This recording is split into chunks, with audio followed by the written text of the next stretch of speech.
No programa de hoje, vamos conversar com o diretor do CREF Goiás, Diego Adams, e o profissional de Educação Física, Paulo Gentil, doutor em Ciência da Saúde, para falar sobre a lei municipal que institui como essencial atividades físicas em Goiânia.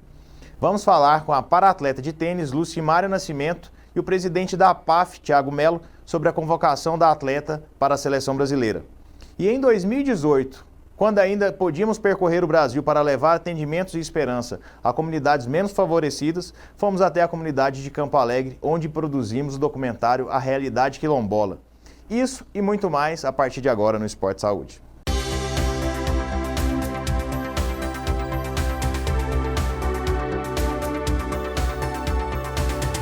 Aqui em Goiânia estamos lutando para instituir atividades físicas como essencial e para entender melhor, vamos conversar com o diretor do CREF Goiás, Diego Adams, e o doutor em Ciências da Saúde, Paulo Gentil. Estamos recebendo o diretor do CREF Goiás, Diego Adams, e o doutor em Ciências da Saúde, doutor Paulo Gentil, para falar sobre atividades essenciais. Bom dia, obrigado por estar aqui. Bom dia, obrigado pelo convite. Bom dia, obrigado pela oportunidade, pelo convite. Como é que está funcionando isso, o que é essencial, o que não é? Como é que a gente consegue entender melhor, que eu acho que está uma bagunça... Com relação à legislação, acho que o Diego vai saber explicar melhor que eu, né? Bem, essa questão da legislação, tem uma PL que já foi votada, né, na Câmara dos Vereadores, e ela foi aprovada já pelos vereadores em 2 turnos e está agora na mesa do prefeito, Rogério Cruz, para poder fazer a sanção ou o veto. Cabendo à Câmara ainda depois decidir se mantém o veto ou derruba o veto. Então, nesse momento, ela já está aprovada na Câmara de Legislação, né? E aguardando somente o prefeito decidir se vai pelo veto ou não. Eu acho que a gente já caminhou bastante, né? Eu acho que não tem nem o que julgar, né? Se é essencial ou não, todos nós já sabemos que é fundamental para a qualidade de vida sustentável, para uma saúde mais regular, a atividade física regular. Mas onde praticar que é o grande problema, né? O doutor em Ciência da Saúde, eu acho que pode nos explicar melhor como funciona isso. Sim. Essa questão do onde praticar, né? É muito importante a gente começar desconstruindo algumas falácias, porque normalmente quando a gente fala de espaços de atividade física, as pessoas pensam numa academia, num centro de fitness, com pessoas ali praticando atividade como se praticava antes da pandemia. E aí é comum as pessoas já partirem do pressuposto assim, é essencial, mas é perigoso. E aqui a gente tem que desconstruir isso do ponto de vista científico, porque essa suposição que os espaços de prática de atividade física possam trazer um risco maior do que o normal, ela não é real. Porque a gente vê aqueles gráficos passando pelo Instagram, né, pelo WhatsApp, botando restaurante e academia lá em cima como extremamente perigoso. E aí sempre se pesa o custo-benefício pesando para o custo, para o risco. Só que esse estudo que criou esse ranking, ele é um estudo que analisou, por meio de dados de celulares, a quantidade de celulares que permaneciam em um local e o tempo que esses celulares permaneciam no começo do ano passado. Então, se eu pensar no que aconteceu antes da pandemia ou mesmo no início da pandemia, é óbvio que uma grande quantidade de pessoas vai para as academias, uma grande quantidade de pessoas vai para restaurantes e permanecem lá por um tempo, até terminar suas refeições e seus treinos. Agora, o que ninguém fala que esse estudo, né, cujo primeiro autor é o Cheng, é um estudo que relata o que acontecia antes para fornecer soluções. Então ele é um estudo que diz assim, olha, naturalmente as pessoas tendem a ficar muito tempo e em grandes concentrações nesses lugares. Baseado nisso, nós temos que ter medidas de controle. Então é um estudo que diz que se tudo continuasse como antes, as pessoas se aglomerariam. O que, na verdade, convenhamos, eu nem precisaria de um estudo para dizer que um grande número de pessoas fica no restaurante ou fica numa academia. Então, assim, não há o que discutir que é essencial. O que a gente tem que fazer agora é desconstruir a perspectiva de risco, que foi feita, como eu disse antes, com base em argumentos falaciosos, né? Esse novo decreto institui se é essencial ou não, se pode funcionar, mas vem sendo praticado a quantidade de 30%, que eu acho que é até uma quantidade razoável. Dado o controle, a asepsia, eu acho que é um ambiente bem mais controlado, que ao contrário disso, quando a gente ficou fechado aí por quase um mês, as pessoas estavam se aglomerando talvez muito mais em praças, aqui em grandes avenidas aqui em Goiânia. Como balancear esse risco? Onde tem mais risco, onde não tem? Isso daí é muito bom, né? Porque eu me envolvi com várias pesquisas nessa área. Inclusive, eu coordenei um trabalho que tinha infectologistas da USP, tinha lá o diretor da Sociedade Italiana de Ciências do Esporte, o presidente da Sociedade Mundial de Condicionamento de Força, então, e pesquisadores da Inglaterra. Então eram pesquisadores aqui do Brasil, da Inglaterra, da Espanha e da Itália. Então locais, né, que foram bastante afetados pelo Covid. E nós conhecemos o vírus, nós conhecemos a dinâmica de contaminação, como ele se propaga.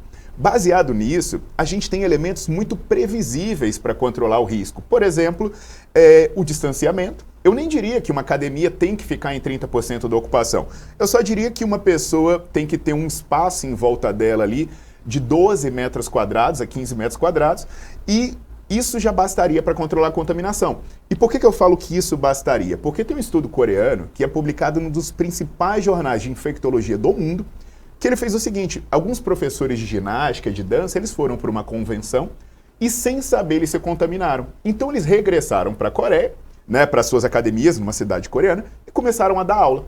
E aí se analisou a contaminação promovida por esses professores. E o que eles verificaram? Mesmo eles estando dentro de uma sala fechada, dando aula, só havia contaminação dentro da sala se o distanciamento fosse menor do que 15 metros quadrados, se fosse uma aula de zumba, de dança, em que a pessoa está com a respiração ofegante. Agora, se a respiração ficasse mais tranquila, como acontece num alongamento, alguma coisa do tipo, bastaria 8 metros quadrados.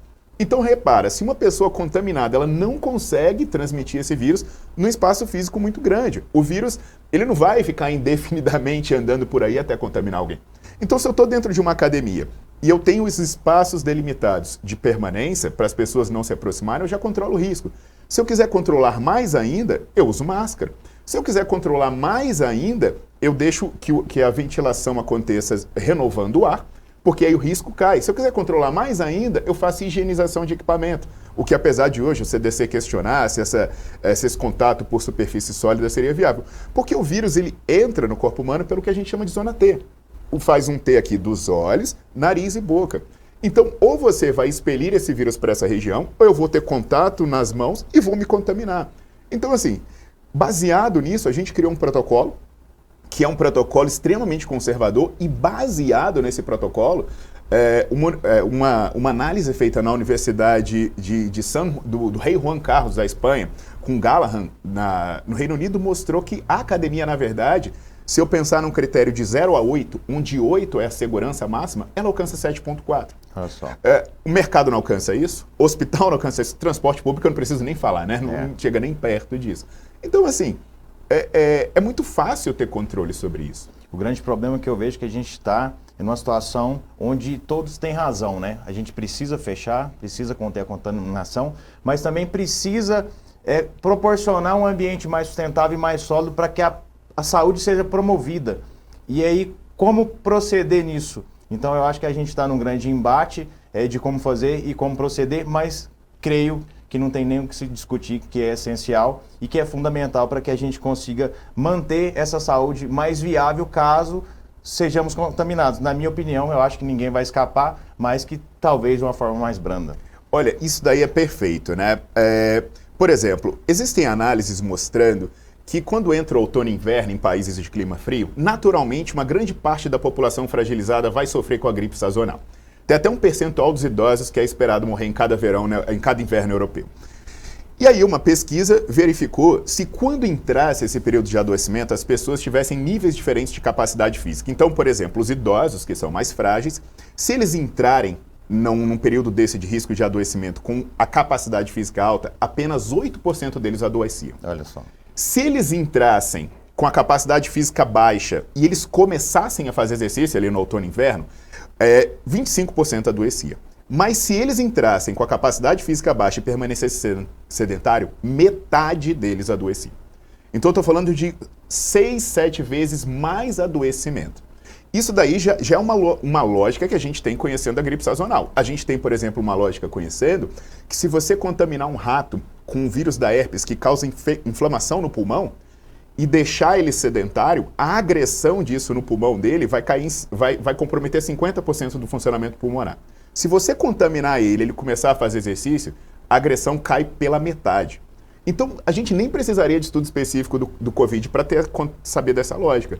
Mas aí agora, começando o Covid, os estudos mostram que uma pessoa que for fisicamente ativa, ela tem um risco ou melhor, né, fazendo o inverso, uma pessoa fisicamente inativa, ela tem um risco de ser hospitalizada e morrer por Covid que vai de 2,3 a 6 vezes a mais. Olha só. Hoje, a gente já tem estudos aí com acompanhamento de 50 mil pessoas mostrando que a atividade física é o fator de risco modificável mais importante para prevenir os quadros graves de Covid. Então, a gente está ouvindo falar, o obeso, além do exercício ajudar a tratar a obesidade, o exercício por si só, ele já vai diminuir a possibilidade de você ter quadro grave. Você ser sedentário é pior do que você ser obeso, é pior do que você ser hipertenso, do que você ser diabético, do que tudo isso. Então, assim, é uma perspectiva de custo-benefício que deveria ser muito fácil a gente analisar. Porque eu tenho um dos locais mais seguros de todos, se eu adotar o controle, e um fator modificável que é o melhor de todos para prevenir o agravamento. Então, eu não entendo porque a gente ainda briga por isso, né? E eu acho que o grande agravante de tudo isso é esse ambiente de terror que se instalou no mundo. Vem cada vez mais motivando quadros graves de depressão, de traumas, várias outras patologias que vêm se agravando com o sedentarismo, né? Então, já é mais do que pacífico, é essencial, é fundamental e que seja logo sancionado e que as pessoas possam movimentar. Assim, né, eu me permite falar, tem um estudo nosso aqui de Goiânia. A gente pegou mais de 1.500 pessoas e comparou os hábitos de atividade física delas no início da pandemia com os de antes da pandemia. O que a gente descobriu? A quantidade de pessoas que não faziam exercício aumentou em 80%. E entre as pessoas que não faziam exercício, o risco dos homens de desenvolver depressão quadruplicava. É isso. 4 vezes. Então, assim, no Japão, por exemplo, já teve mais gente se suicidando do que morrendo de Covid, em alguns locais. Então, em todos os campos a gente vai cair que é importante estimular bons hábitos. Mas o que está acontecendo? A gente está encontrando mais pessoas querendo fazer parte do problema do que da solução. Eu acho que essa é uma crescente, né? Principalmente em redes sociais, onde está muito polarizado, né? As pessoas estão mais querendo cancelar alguém e contra o contrassenso do que querer fazer parte da solução e querer implementar que isso funcione de uma maneira correta. Parabéns ao Conselho de Educação Física que vem lutando e crescendo e fortalecendo os profissionais de educação física que até pouco tempo talvez eram colocados de lado e de repente a população aterrorizada está vendo o seu valor, a validade de fazer uma atividade controlada e por profissionais, né? Porque a gente já aprendeu que de qualquer jeito não funciona da mesma forma. É questão social também, né? Porque a partir do momento que você fecha as academias, você restringe a atividade física a um pequeno público que tem condição de pagar um atendimento personalizado em casa. Então você acaba fazendo mais um processo de exclusão social, em vez de você trazer benefícios para as pessoas de todas as classes sociais, você coloca somente na classe mais alta, que tem um poder econômico maior. Então você acaba deixando essas pessoas mais suscetíveis ainda a todos esses problemas que já foi levantado aqui. Que é uma problemática crescente, né? As pessoas talvez por falta de acesso não tenham essa condição de estar praticando atividade regular e direcionada para cada caso, né? Isso infelizmente é uma realidade. Isso é muito importante, né? Porque aquilo que eu falei no começo sobre o estereótipo do que é uma academia, por exemplo, existem salas de exercício físico dentro de hospitais em que as pessoas recebem o exercício como remédio. Existem centros de reabilitação, locais especializados em atender idosos. Eu atendo, por exemplo, pessoas que estão em quimioterapia. Então são pessoas que precisam de um local especializado. E quando você coloca academia como um termo genérico, você fecha esses espaços também. Então, assim, as pessoas que precisam de interação, de atenção direcionada, de equipamentos especiais, elas são as pessoas que têm a maior dificuldade de fazer em casa. E aí eu coloco todo mundo no mesmo bolo e proíbo essas pessoas de se manterem mais saudáveis. A gente sempre fala sobre esse aspecto epidemiológico, já existe quem diga que se você fosse combater uma coisa para prevenir mortes, seria o sedentarismo. É isso. É o primeiro, né? É o primeiro. E que vai englobar tantas outras patologias em uma só precaução. Eu acho que está faltando um pouco mais só de conscientização da população e talvez dos nossos legisladores. Sim, a gente espera que eles tenham consciência dos atos deles e que eles não prejudiquem mais a população. Por isso essa lei é tão importante, né? Porque ela consolida que em qualquer momento de crise de saúde, a atividade física deve ser algo a ser valorizado.